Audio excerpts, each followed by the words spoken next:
ठीक है, तो पुलिस कह रही है कि जब ये आदेश जो था अदालत का, उसको तामील करते हुए, उसका पालन करते हुए ये अवैध निर्माण गिराने की कार्रवाई करी जा रही थी। एक अवैध मजार थी, एक अवैध मस्जिद थी, एक अवैध मदरसा था, ये कहना है पुलिस के अधिकारियों का। यही कहना है हमारे सहयोगी सुरेंद्र डसीला को। जब पुलिस इस इलाके में, चूंकि ये बहुत सकरा इलाका है, इस इलाके में पुलिस पहुंचती है तो पुलिस को जो है सामना करना पड़ता है विरोध का। पहले पथराव होता है, फिर उसके बाद आगजनी हो जाती है और फिर उसके बाद बगल के एक थाने के अंदर आग लगा दी जाती है, गाड़ियों और वाहनों को फूंक दिया जाता है। देखिए पुलिस वाले किस तरह से गाड़ियों में लगी आग को बुझाने की कोशिश कर रहे हैं, किस तरह से पुलिस के जो वाहन है उसके अंदर, उसके ऊपर पत्थर फेंके गए हैं। मैं आज तक नहीं समझ पाया कि पथराव जब होता है तो इतने पत्थर मिल कहाँ जाते हैं लोगों को एक साथ कि गाड़ियां भी टूट जाती है, उसके विंडस्क्रीन भी टूट जाते हैं। सुरेंद्र, आगे का कोई नया अपडेट?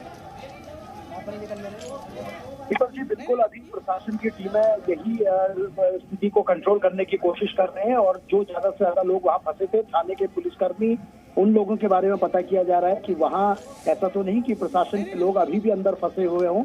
जो लोग घायल हैं उनको उपचार दिया जा रहा है। मुख्यमंत्री ने उनके बारे में भी पूछा है और अब पूरी प्लानिंग ये है कि ज्यादा से ज्यादा फोर्स बुलाकर पूरे बनभूलपुरा के क्षेत्र को चारों ओर से पुलिस प्रोटेक्शन से घेरा जाए, ताकि अब उपद्रवी एक जगह से बाहर ना निकल सके। और दूसरा, जब पर्याप्त फोर्सेज हो जाएंगे, जब पूरा पैरामेडिकल फोर्सेज हो जाएगा, फिर फ्लैग मार्च शुरू होगा। लेकिन जल्दबाजी प्रशासन अभी नहीं कर रहा है, क्योंकि अभी अंदर की जो जिस तरह की टोपोग्राफी मैंने बताई, कंकरी गलियां हैं और बहुत तनावपूर्ण स्थिति है। और सबसे बड़ी बात है कि ये इलाका रेलवे ट्रैक से होता हुआ जाता है। प्रशासन रेलवे को भी प्रोटेक्शन दे रहा है, क्योंकि ट्रेनें रात में और सुबह जाती हैं, इसलिए किसी तरह का प्रभाव ना पड़े, कोई और ज्यादा इसका बड़ा इम्पैक्ट ना हो, इस पर भी प्रशासन की नजर है कि किस तरह से हम सारी चीजों को सेव करते हुए कार्रवाई को करना है। इसलिए अभी फोर्स की संख्या को ज्यादा से ज्यादा बढ़ाया जाए।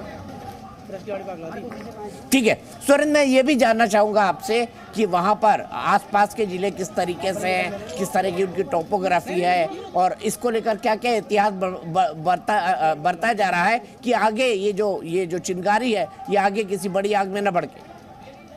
बिल्कुल, देखिए दीपक जी, उधम सिंह नगर में आज से करीब 10 साल पहले उधम सिंह नगर में किस तरह की चिंगारी फैली है, रुद्रपुर में बड़ा दंगा उस दौरान हुआ था। और सबसे बड़ी बात, आप जानते हैं कि उत्तराखंड का बॉर्डर खत्म होते ही रामपुर, पहेड़ी, बरेली, मुरादाबाद, ये तमाम एरिया आते हैं। तो इसलिए प्रशासन ये चाहता है कि ये आग उत्तर प्रदेश की ओर ना फैले, इसलिए सबसे पहले मोबाइल कनेक्टिविटी को बंद किया गया है, इंटरनेट को वहाँ बंद किया गया है।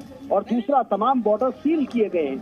बाहर से कौन लोग अंदर आ रहे हैं, किस तरह के लोग हैं, अब ये सारी जो कवायद है वो शुरू हो गई है। उत्तराखंड के तमाम बॉर्डर जो उधम सिंह नगर से लगते हैं या फिर जो हरिद्वार जनपद की ओर से लगते हैं, उन पर सघन चेकिंग शुरू हो गई है। उत्तर प्रदेश ने भी अपनी ओर से प्रोटेक्शन को बढ़ा दिया है। उत्तर प्रदेश के पुलिस अधिकारियों से भी उत्तराखंड ने मदद मांगी है, तो हो सकता है उत्तर प्रदेश की ओर से भी आपको फोर्स वहां देखने को मिले। अब सबसे बड़ी कोशिश, जो आपने बहुत वाजिब सवाल पूछा कि ये चिंगारी दूसरी ओर ना फैले, सबसे बड़ी कोशिश यही है कि हल्द्वानी से ये आग बरेली, रामपुर, बहेड़ी या फिर उधम सिंह नगर तक ना फैले, उसको कंट्रोल करने की फिलहाल कोशिश है। तो बनभूलपुरा क्षेत्र में पूरी आवाजाही लोगों की अभी फिलहाल बंद की गई है।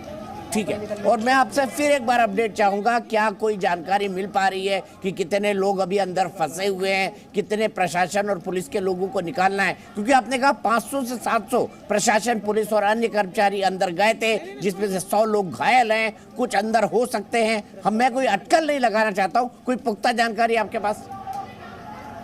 देखिए दीपक जी, प्रशासन इस मामले में अभी बहुत खुलकर जानकारी नहीं दे रहा है। प्रशासन का ये कहना है कि जो घायल हैं, पहली प्राथमिकता उनके इलाज की है और जो लोग अंदर फंसे हुए हैं, जिनसे संवाद हुआ है, उनको निकालने की है। हालांकि जो आगजनी हुई थी उसको पूरी तरीके से बुझा लिया गया है। दमकल की तमाम गाड़ियां अंदर गई हुई थी और अभी फंसे होने के मामले में प्रशासन की ओर से कोई क्लियर जानकारी नहीं आई है। लेकिन अगर आर्थिक तौर पर क्षति की बात करूं तो बहुत ज्यादा नुकसान हो चुका है। गाड़ियों का नुकसान है, थाने को आग लगाई गई थी, ट्रांसफार्मर को, आप देखिए किस हद तक लोग इस पूरे मामले में इन्वॉल्व हुए हैं कि ट्रांसफार्मर तक को लोगों ने आग लगा दी है। तो आप समझिए कि किस तरह के हालात यहाँ पर रहे होंगे। हालांकि प्रशासन ये कह रहा है कि हम अगर कोई भी कहीं शॉट्स फंसा अभी होगा चल तो रहे उसको हैं, निकालेंगे। इसे बुझा दिया गया है कंप्लीटली। तो ये एक बड़ी खबर है कि वहां पर सिचुएशन को कंट्रोल करने के लिए जितनी भी आग लगी थी, आप ये लगा दीजिए प्लीज, थोड़े देर पहले की तस्वीरें ये लगा दीजिए, दोनों तस्वीरों पर थोड़े देर पहले की तस्वीरें। मोबाइल और इंटरनेट पर पाबंदी लगा दी गई है, हिंसाग्रस्त इलाके में अलर्ट पर है प्रशासन, आसपास के इलाके में ना फैले इसलिए जो है इस पर प्लीज एक स्लग लगा दीजिए। थोड़ी देर पहले की तस्वीरें, सीमावर्ती इलाकों को सील कर दिया गया है। सुरेंद्र, कितने बजे शुरू हुआ था और ये आगजनी कब बंद हो गई, कुछ बता सकते हैं आप टाइमलाइन? देखिए दीपक जी, जब ये दोपहर में ये कार्रवाई चल रही थी तो हल्की झड़प तब से ही शुरू हो गई थी, लेकिन शाम होते होते शायद ये पूरा प्लान था कि जैसे जैसे हल्का अंधेरा शुरू होगा तो ये पथराव की कार्रवाई शुरू की जाएगी ताकि विजिबिलिटी की दिक्कतें आए, और यही पूरा देखने को मिला। 6 बजे के बाद धीरे धीरे इस घटना ने उग्र रूप लिया और जैसे जैसे हल्का अंधेरा होता रहा ये घटनाएं बढ़ती रही। और देखिए कितनी प्लानिंग इन लोगों ने की होगी।